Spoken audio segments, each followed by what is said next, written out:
point out that the sun shines down its power to all the world and makes the wind blow strong as it will. I wonder how gentle rains can fall upon the land, so lovely earth can stay lovely still. Hello, ladies and gentlemen. Welcome to the 663rd edition of Energy Week with George Harvey and Nancy Wolf, who unfortunately is not here today. I think she may be a little bit under the weather, but I don't know for a fact what the excuse is. Anyway, today's Energy Week is nominally being recorded on the 19th of February. Actually, today is the 17th, which means we're only going to be covering February 12th to 17th, which is a period of 6 days. And what we're doing here is news aggregation for energy and climate change. The articles that we're referring to all appeared at my blog, geoharvey.com, geoharvey.com. You can pick them up there if you want to go to the sources, or you can go to, if you can find it, a file that's online. There's a website, web address at the end of the description for this show. And it's also probably in a couple of places that you could scroll to, at least one. The website is called tinyurl/Energy Week 663, Energy Week 663. And that will take you to the descriptions of the articles and what they say. Anyway, we're going to start with this. And I know that looks kind of weird to have on Energy Week, but the article is from ABC News. And the title is, Trump orders Pentagon to invest in, quote, beautiful, clean, end quote, coal power. President Donald Trump signed an executive order aimed to sustain the U.S. coal industry through federal funding, directing the Pentagon to purchase electricity from coal-burning plants. He recently directed the Department of Energy, to distribute $175 million to fund upgrades at 6 coal plants. Now, there's a reason why I chose to put that I'm going to put that up again. There's a reason why I chose to put up a picture of this particular ship. This was the USS Texas, a battleship that was first commissioned in 1914. And when it was commissioned, it burned coal. It was the last coal-burning warship in the Navy. And it was converted to burn oil just about 100 years ago. By the time, it was the last coal-burning warship. This is a combat vessel to be converted to coal, which it was 100 years ago. When it was, I should say, in 2010, the first oil-burning warships were brought online. They were destroyers of the Paulding class. This conversion from coal to oil happened a long time ago. Since that time, we've had a conversion from oil to, not a conversion. We've had warships that were built, cruisers, that were operating on nuclear, and that started in 1961. The last of them retired in 1999 in July, and the reason why there were only 9 of them, I think. And the reason why they all retired was because they were simply too expensive to run. There's an excuse to spend the extra money on submarines, and there's an excuse to spend the extra money on aircraft carriers, but not on cruisers. And one other thing I would also mention is that coal went out of use for railroads in 1968 because coal use is risky and it's inefficient. So I don't know if it's such a good idea to, I do know, it's not a good idea to put $175 million into upgrades for power plants, and it's not a good idea to tell the Defense Department, which I refuse to call by its whatever temporary name.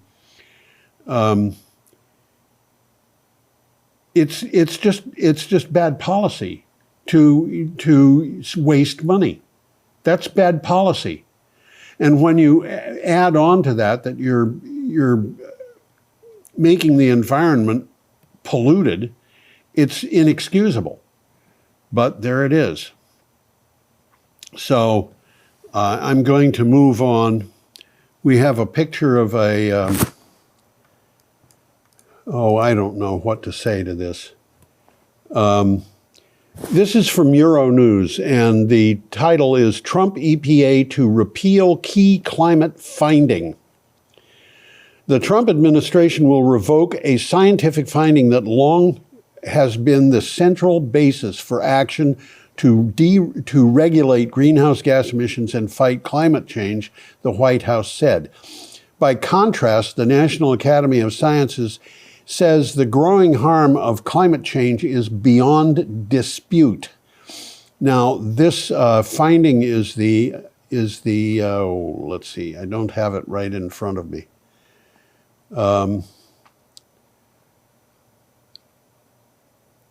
Endangerment finding. It's a finding that was done by the EPA, Environmental Protection Agency, under Barack Obama. And again, we're talking about something which is inexcusable, but we're going to get into this further. It, by the way, really bothers me to see somebody. Okay, I'm not going to say it. I'm just going to go on and ignore the fact that that woman is saying things that I think are, I'm not going to say it. I'm not going to say it. Okay, there we go.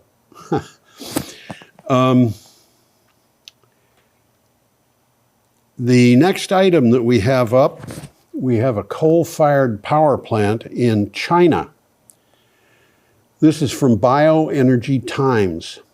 The title is China Coal Power Output Falls 1.9% in 2025 amid renewable surge.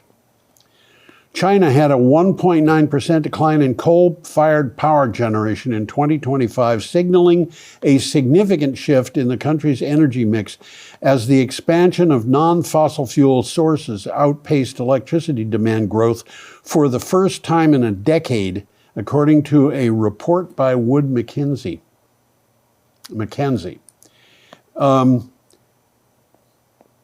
China is still building coal-burning power plants in China. I don't know how much longer that's going to go on. The problem that the Chinese have with China is trying to balance two problems, one of which is that they've got an enormous population. Many people in China still don't have electricity to their homes. At least that's what I believe.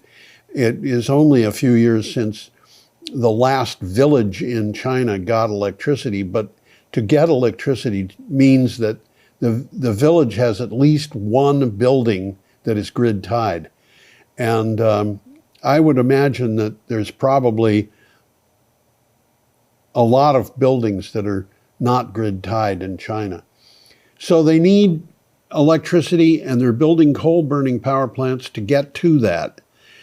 They also want not to be paying for coal, not to be paying the extra cost of electricity from coal, and they want to have their electricity from renewables. They have, I think, upwards of half of all the renewable generating infrastructure in the world is set up in China. And the result of that is that I would think that it's possible that the government in China would simply say to people who want to build new coal-burning power plants, I'm sorry, but that's not going to happen. We're not going to let you do that anymore. They are building infrastructure in Inner Mongolia and places like that out in the desert in western China, and they are building power lines to the East Coast where most of the people live. This is not unusual for large amounts of renewable energy to be sourced from places that are somewhat distant from where a lot of people live. But they are, at this point, they may have actually hit the peak use of coal, and as they're putting more renewable energy on. Okay, I'm going to go to the next item. Here we have a picture of wind turbine blades being transported. It reminds me a little bit of the old hook and ladder trucks that the fire departments have. These trailers behind these cabs are so long that there is no way they would stay on the road simply by following the cab. There has to be some way to steer them. They are, in some cases, steered by people by remote control, the people being in the front cab. In some cases, they're steered by people who are on the trailers. I've actually seen a picture of the front cab of a trailer going in one direction and the front cab of the truck going in one direction and the trailer back wheels going in the opposite direction. And this is something that requires a fair amount of caution and a fair amount of skill to do, because the front cab has to keep moving forward while the back cab is going in the opposite direction, and this can only be done on a really tight curve. Anyway, this is a picture. This picture comes from Renews, and the item is from Renews. I'm sorry, I forgot to read the synopsis and the title. Colette completes Stranach turbine deliveries. That's the title. Colette has completed a delivery of 189 wind turbine components to EDF Power Solution, UK's 102 megawatt Stranach wind farm in Dumfries and Galloway, Scotland. The logistics specialist transported components for 20 Vestas turbines comprising 9 V150s, 7 V136s, and 4 V117s. So what you're seeing here is 3 blades being delivered, which is enough for 1 wind turbine. And I think I'm going to go on with that. Okay, the next picture, I'm not sure that I like this picture. It looks to me like it was AI generated. The shadows and so forth look that way, and also the posture of that girl. And it just, I don't know, it looks very, very stiff. This is from Clean Technica. The title is BYD passed up Ford in global auto sales in 2025. Here is something that has had almost no attention. It is the fact that BYD delivered more vehicles in 2025 than Ford did. BYD, which sells only plug-in vehicles, that is to say, BYD does not sell pure internal combustion vehicles. It does sell other things, though, and I will get to that. Sold 4.6 million vehicles, while Ford sold 4.4 million and was passed up by the Chinese EV producer for the first time. Okay, BYD sells full battery cars and hybrids, plug-in hybrids. I think they sell non-plug-in hybrids too. They also sell a whole variety of other electric vehicles, including garbage trucks and interstate trucks and forklifts and trucks that are designed to operate in ports. They also sell a bunch of other things, batteries. They're very much like Tesla in that respect. And they sell other things too. They sell anything, I think, that can use a large battery. That's the kind of thing that they do. And their auto sales component has passed Ford's auto sales component. Now, Ford also makes other things, and they have made, I looked up just to find out what they make. And Ford, during the Second World War, made aircraft. They don't anymore, I don't think. They have also made school buses, and I don't know whether they do, but they're not a leading firm in that business in the United States. And it has me upset to see that American companies are allowing themselves to be in second place behind companies that are competing from overseas. And I don't know what is being done about this.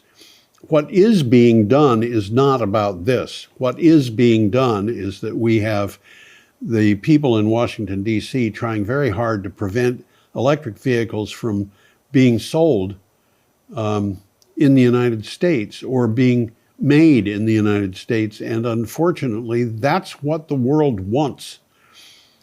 There are companies that have 98% of the new cars, countries have 98% of their new cars that are electric vehicles. And it is not uncommon for a large country to have probably more than 30% of its new cars that are sold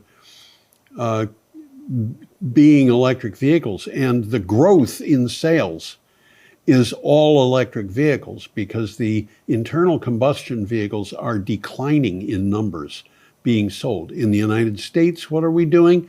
We are competing with ideas that would have been realistic possibly 20 years ago. We're competing against I just don't know. And it bothers me to see that. Okay. Next, we have a lightning storm. This is not really a good picture that shows what's happening, but, I read this article and I thought that's destructive. Let's put a destructive photo up. This is from Euronews. The title is, President Trump makes most aggressive step yet to roll back U.S. climate rules. And this subject dominated the news for renewable energy and so forth in this last week. It wasn't half the articles, but it was the one thing that the news just kept coming back to, and we're going to visit this a bunch of times. President Donald Trump reversed the, quote, endangerment finding, end quote, of 2009 that underpins U.S. efforts to regulate greenhouse gas emissions, marking Trump's biggest effort to dismantle climate regulations. The repeal wipes out all greenhouse gas standards. Well, that does, in fact, set us back a ways. I don't think Trump's party is going to last. I don't see how it can. We're going to get to a point where it's not possible for the United States to do anything with foreign countries because the foreign countries don't want internal combustion engines. They don't want increased climate emissions. They are working very hard to stop this. And it boggles the mind to see a person who claims to be a good businessman trying to force his customer to take products they don't want. I just, you know, Mary Trump says that he's demented or something, but I don't know. I'm not in a position to say. And there are people, obviously, who believe that their businesses require a lot of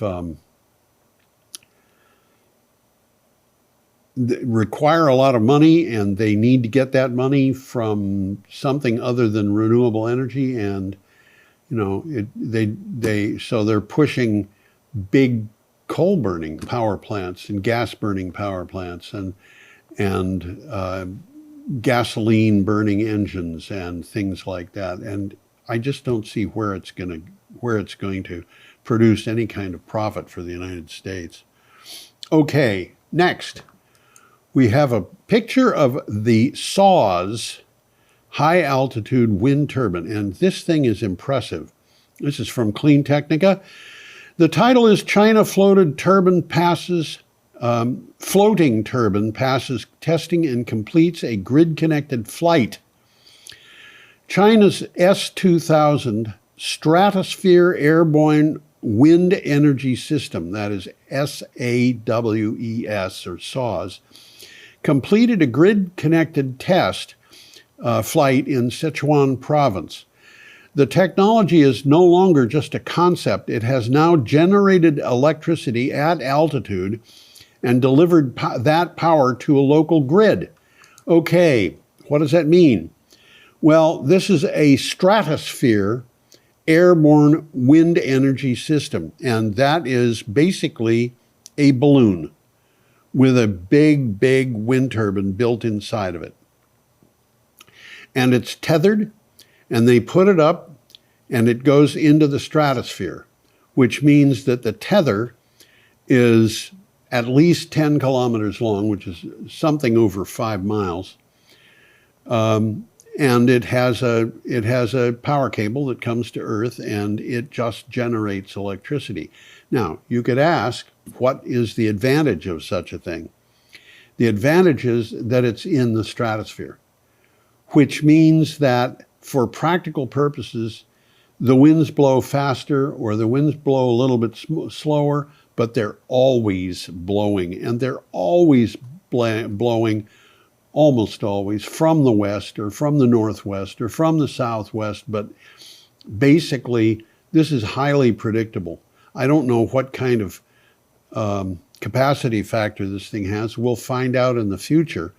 But this is a system where the balloon goes up, and obviously it's going up into the part of the atmosphere where passenger jets fly, and you don't want to have passenger jets flying into the tethers for this thing, but that's relatively easy to know that they're not going to do that, because you're keeping track of these planes all the time on radar. So we'll see how that goes. But it's a very interesting step. We've been seeing this thing coming literally for years. Okay, here we have ships in a port and an article from Clean Technica. The title here is Most maritime shipping battery propulsion studies are already obsolete. Maritime battery studies are based on the battery costs and energy densities available when they were done. But costs in the range of $300 to $500 per kilowatt hour, that's generating kilowatt hour, are now more like $65. So the costs are a quarter of what they were, or an eighth of what they were. And battery room densities of 30 to 50 kilowatt hours per cubic meter have gone to 190 kilowatt hours, from 30 to 50 to 190. In other words, these are the improvements that have happened in the last few years, and the industry in bringing these improvements to market has passed the ability of the studies that are being done to keep up with them. If you're going to do a study, if you're going to do a study at home of maritime battery capacity, please use the latest data. I imagine everybody's just rushing down to get a pencil and a pad of paper and write that down, right? Because all of you want to keep score, or something. Okay, we're up to an article from Euronews. There's a picture of a climate protest, and the title of this article is "Experts Weigh In on Trump Repeal of Key Climate Finding." We're back to that. I told you this was coming up a lot. The Trump administration revoked the endangerment finding, a scientific statement that climate change is a danger to public health. It is an idea that President Donald Trump calls, quote, a scam, end quote, but repeated scientific studies have documented it, and the harm has been quantified. I want to suggest to somebody who thinks this is a scam, the President of the United States or anybody who supports him, that they come up with scientific, documented materials saying that this is a scam, that all of this stuff about climate change is not happening. I know that there are occasional peer-reviewed articles that show that there are scientists who claim that that's true. Now, bear in mind, there's something over 20,000, I think, peer-reviewed publications in the world. And if I wanted to start one, I could, I'd have to get a set of people who are reviewers, and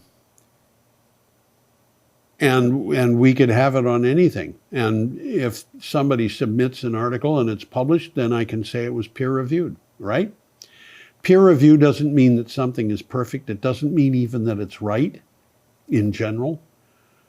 But if you look at peer-reviewed documents, the last I read was years ago. MSNBC looked at close to 70,000 meteorologists and climatologists, and found that all but, I think it was 4 of them, all but 4, there were only 4 who said climate change was not real. Now, from my own personal experience, this last winter has been really bitter cold. I had trouble with my creaking joints because of the cold, but it was 3 below zero at the lowest.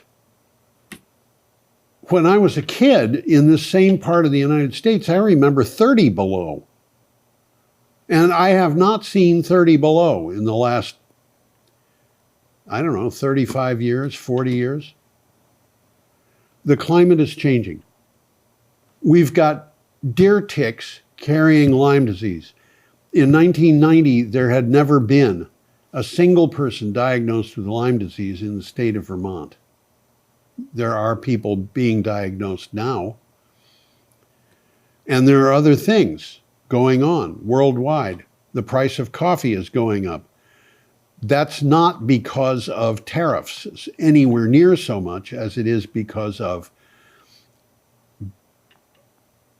extremely wet weather, extremely dry weather, extremely hot weather.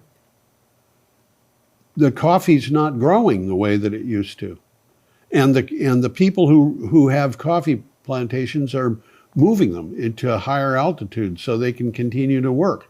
And sooner or later they get to the top of the hill and there's no place to move to. So I don't know what they're going to do at that point. Maybe they'll move to Texas. I don't know.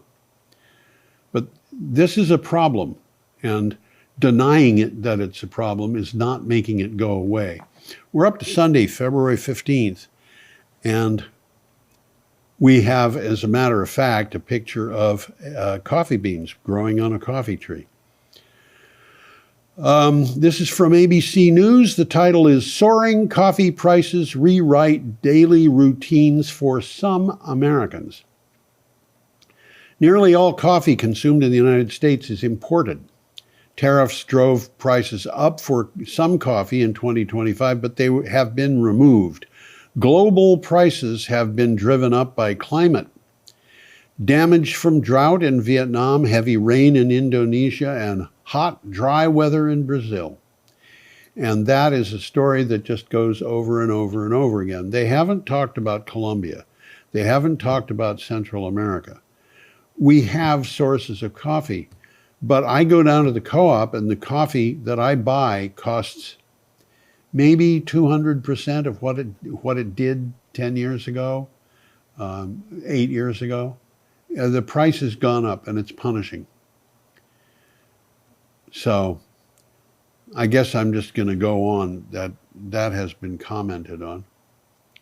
Okay, we have a cargo ship. Let me click on that. Every time I see this picture in the title, I think of a song that my kids loved to have me sing to them when they were little, called A Capital Ship. A capital ship for an ocean trip is the Wallopin window blind. No gale that blew dismayed her crew or troubled her captain's mind. Okay, this is from Clean Technica. The title is America's New Maritime Plan is Competing for the Wrong Century. The new U.S. Maritime Action Plan, available from the White House Maritime Insights page, is serious policy work. A lot of effort went into it, but it tries to restore competitiveness using a 20th century framework in a shipping market that is already shifting under it. Now, this is worse than what we have seen elsewhere. Why? Because what's likely to happen here is the United States is going to have a fleet of ships that it can use for moving things from one port to another, and wake up one day and discover that those ships can't enter ports that are important in the world. Why? Because they burn oil. And the ports want them to be operating on some other basis. We are seeing, and we'll get to this, ships that are being, in fact, we've already talked about it, ships that are being powered by electricity using batteries. The technology is building, and we just had a story in which we were talking about the studies that people are doing about these ships are wrong because they're using outdated data. Our shipping fleet is getting outdated. Our automobile fleet is getting outdated. Our everything that we're doing that involves energy or the use of energy is way behind the rest of the world. Paraguay is 100% renewably powered. Albania is 100% renewably powered. Norway is almost 100% renewably powered. We could be, and we should be. but we aren't. And the reason is because our politicians spend too much time talking to people. This is my opinion, of course. The reason is because our politicians spend too much time paying attention to people who are telling them that in order for them to make money, we have to avoid going to renewable energy. Well, ultimately, they're going to go out of business unless they change it. And there are companies that have done that. One of the companies that we've talked about on Energy Week a lot is Ørsted, which previously went by the name Dong, D-O-N-G. And Dong is just an acronym that came out of their earlier title, which was Danish Oil and Natural Gas, which came from Danish oil, I believe. Well, they moved from oil and natural gas to 100% renewable. They've already finished that transition. We should be able to do the same thing. They will probably be active as a company at a point when ExxonMobil is struggling to try to figure out what to do.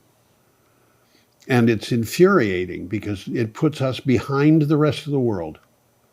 And, you know, who are we farthest behind? China, of course, because China is not only making most of the wind turbines and solar panels, but China is installing more than 50% of the renewable capacity installed worldwide is going up in China. And I'm sorry, Donald Trump has never heard of a wind turbine in China.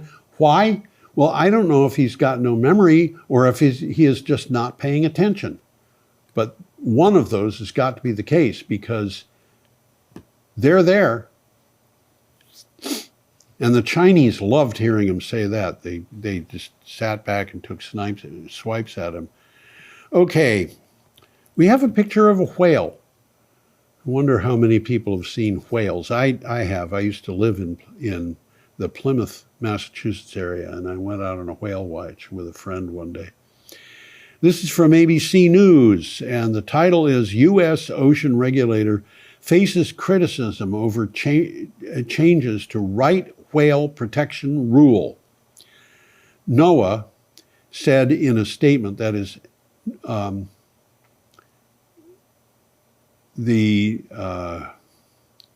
National Oceanographic and Atmospheric Administration, said in a statement to the Associated Press that it plans to announce proposed new rules designed to, quote, modernize, end quote, whale protections.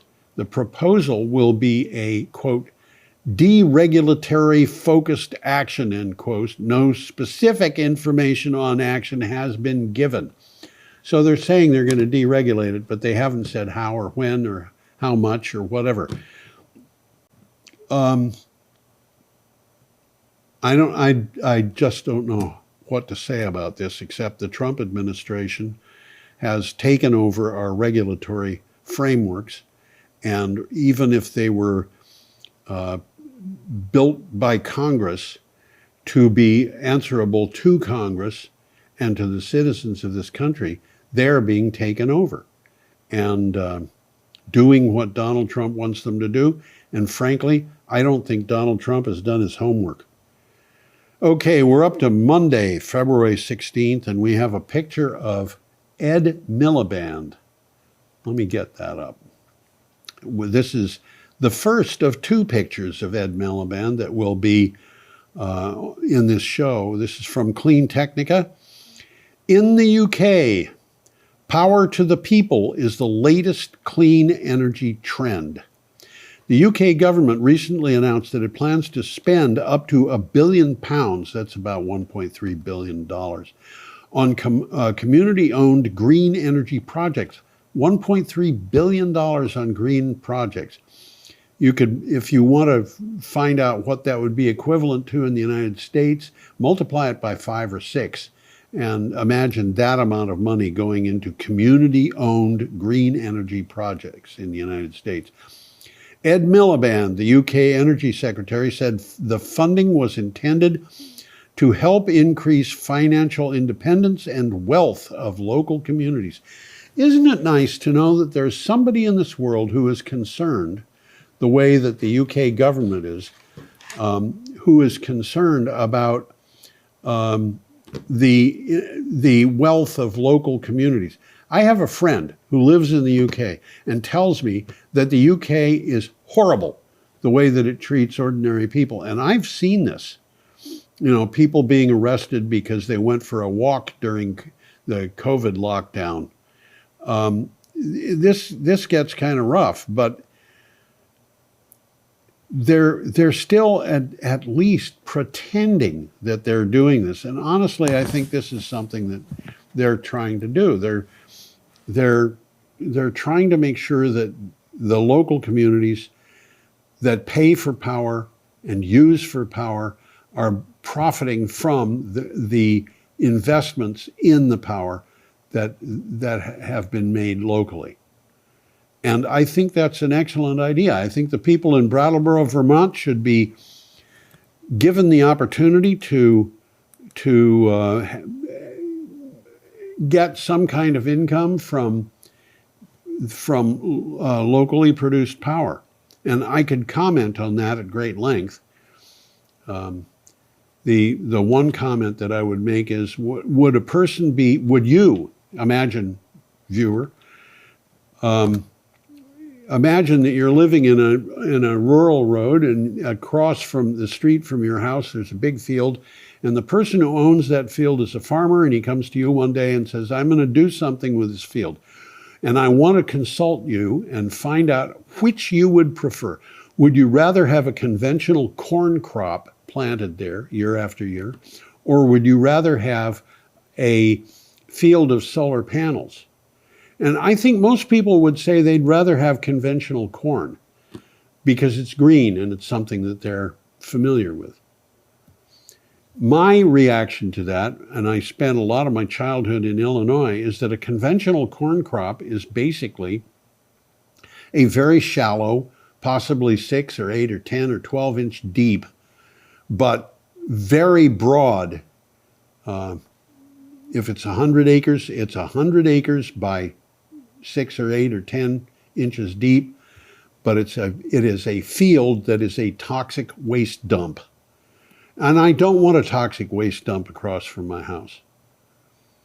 Because the reason this has happened is because it doesn't happen to happen in Vermont 100% of the time, but we've got companies that are making sure that we have farmers who buy their toxic products, their fungicides and insecticides and various chemicals to kill pathogens so that their corn crop looks beautiful. But the fact is, these toxic chemicals are toxic not just to plants, but to human beings, to animals, to anything that lives. And the result of that is these genetically modified corn is the only thing that lives in the field. And I don't want that. Okay, we have a picture of, sorry about that. We have a picture of a battery energy storage unit operation project.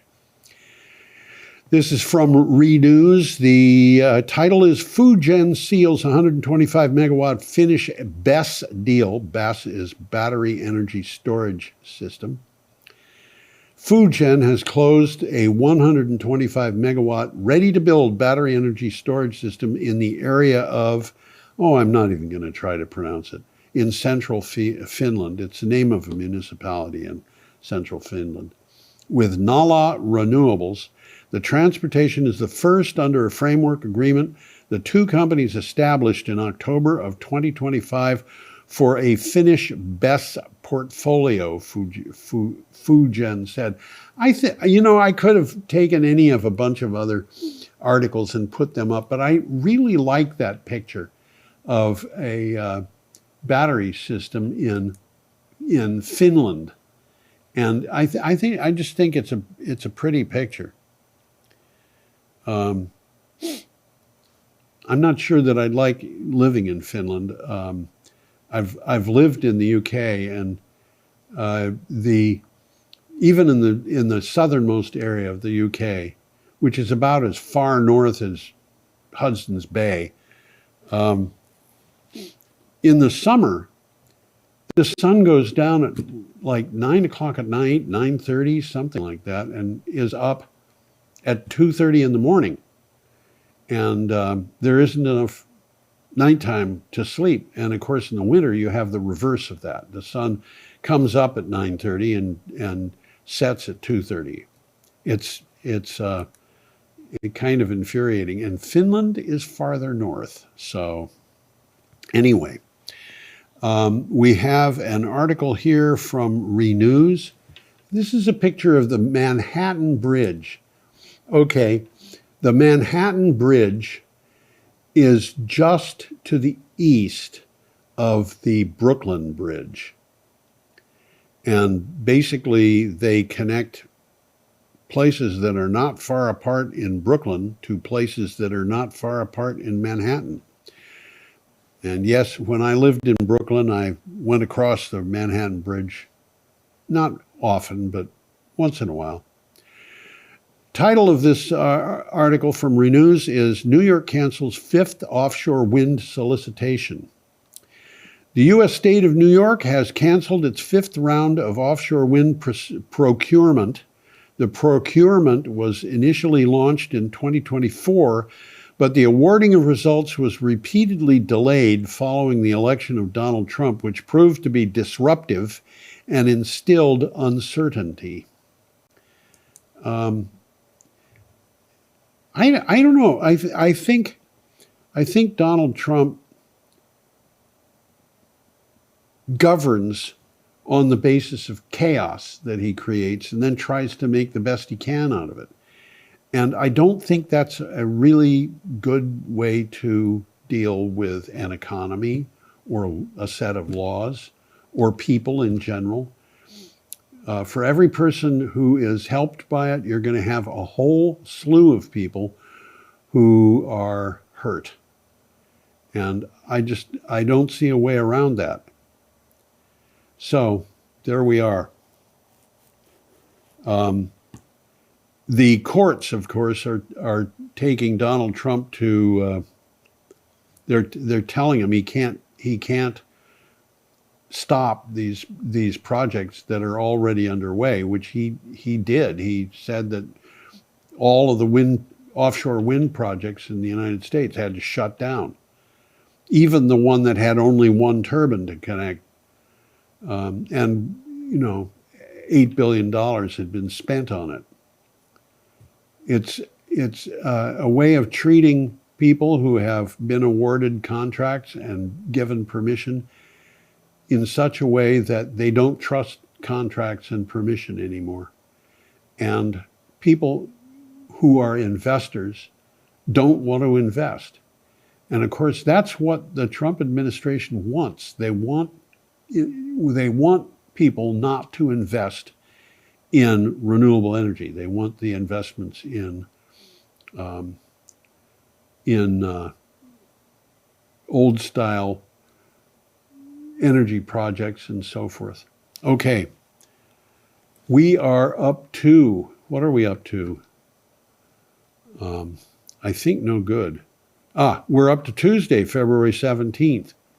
And we have an article from Euronews. I was only kidding when I said we're up to no good, by the way. EU countries need to, quote, urgently coordinate, end quote, to adapt to climate change, EU's advisory board warns. Clearly, they don't think this is a hoax.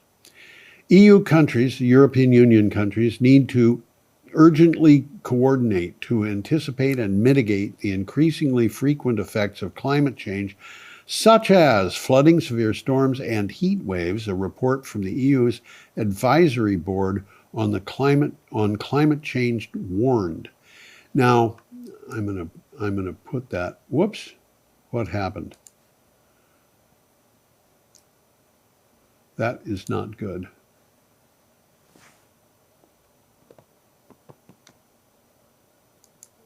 I hope you didn't see that.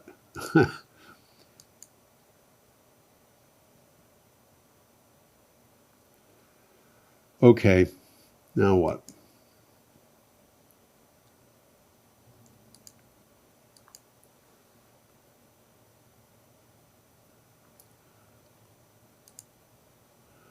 Well, I don't know what to do about this. I'll just depend on you seeing pictures in the background. I can keep going through this and hope that it works. And if it doesn't, then I'll talk to the people downstairs and see if we can change it. EU countries are not convinced that climate change is a scam or a hoax. They are convinced, quite the contrary, that Donald Trump is telling them something that is not true. And they are trying to get this whole thing taken care of in a way that makes sense. The next story that we're going to look at, which is the second to the last,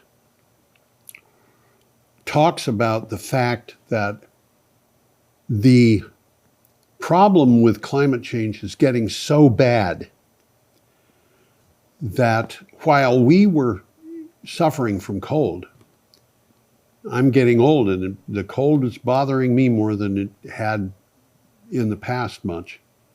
While we in Brattleboro were suffering from cold, and a lot of people in the northeastern and along the east coast of the United States were suffering from cold, people in other parts of the world, and people in Europe were suffering from cold, but people in the rest of the world were suffering from heat.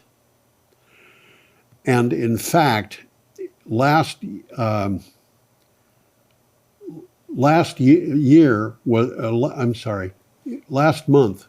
January, was the 5th hottest January on record globally, even counting for the cold weather in the United States, in the eastern part of the United States, and in Europe.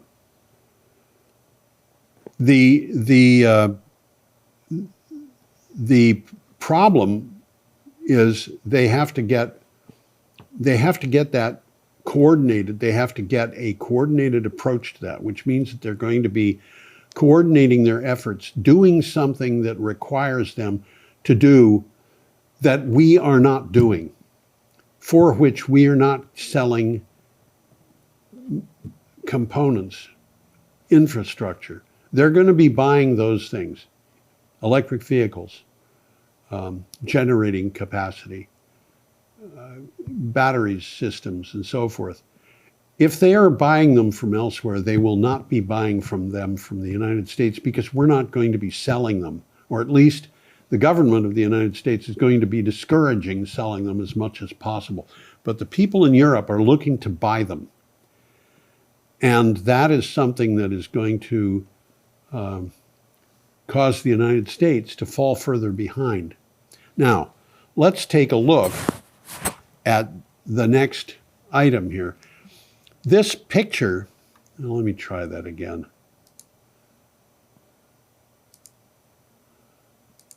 Nope, not working. This picture here is a picture of dogs pulling the equivalent of a dog sled. It's probably not a sled, it's probably a wheeled vehicle. And they're training for winter, and they're doing this in Finland. You can tell that this is not Greenland, because the story we've got is about northern Greenland. This is from ABC News, and the title is "A Greenland Sled Dog Champion Fears for His Culture as Climate Change Melts the Ice." Growing up in a village in northern Greenland, this is not even southern Greenland, and that's why I say this. There's no way that this forest could be in the area. Jürgen Christensen's closest friends were sled dogs. He is now a 5-time Greenlandic dog sled champion. But this year, he said it's the first time he can remember when there was no snow in January. Okay, this is way above, far north, I believe, of the Arctic Circle.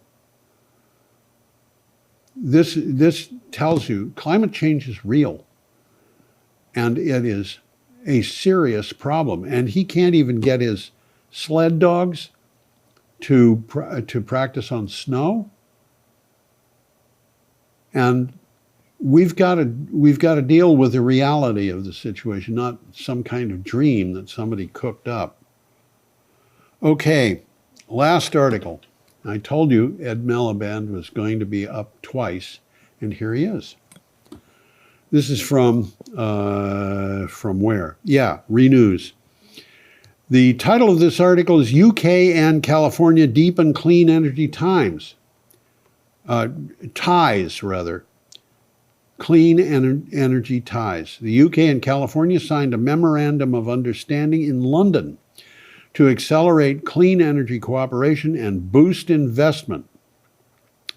The memorandum of understanding creates a refreshed framework to drive innovation, scale up clean energy technologies, and connect businesses and researchers of both economies.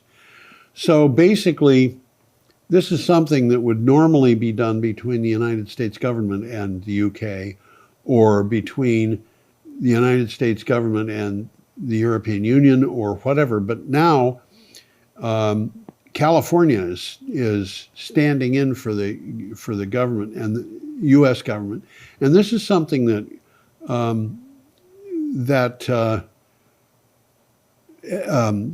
Gavin Newsom has been doing for quite a while.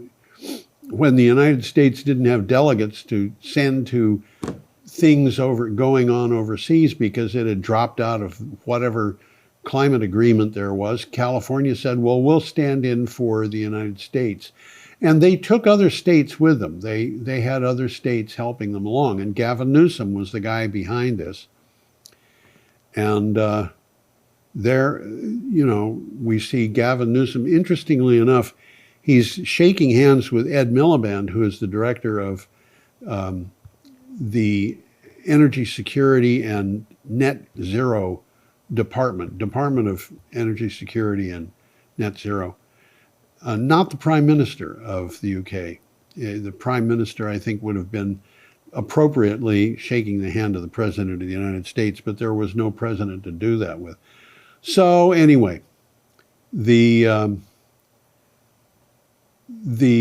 next thing, that was the last story, and the next thing to show you here is the final slide, which says, have an overwhelmingly nice week. You've been told by lots of people in the past to have a nice week or have a nice day.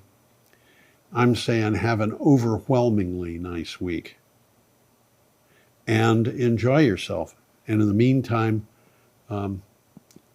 do good things and make good choices, and come back next week. Hopefully Nancy will be here, and you can join us for another exciting edition. It will be the 664th. Bye-bye.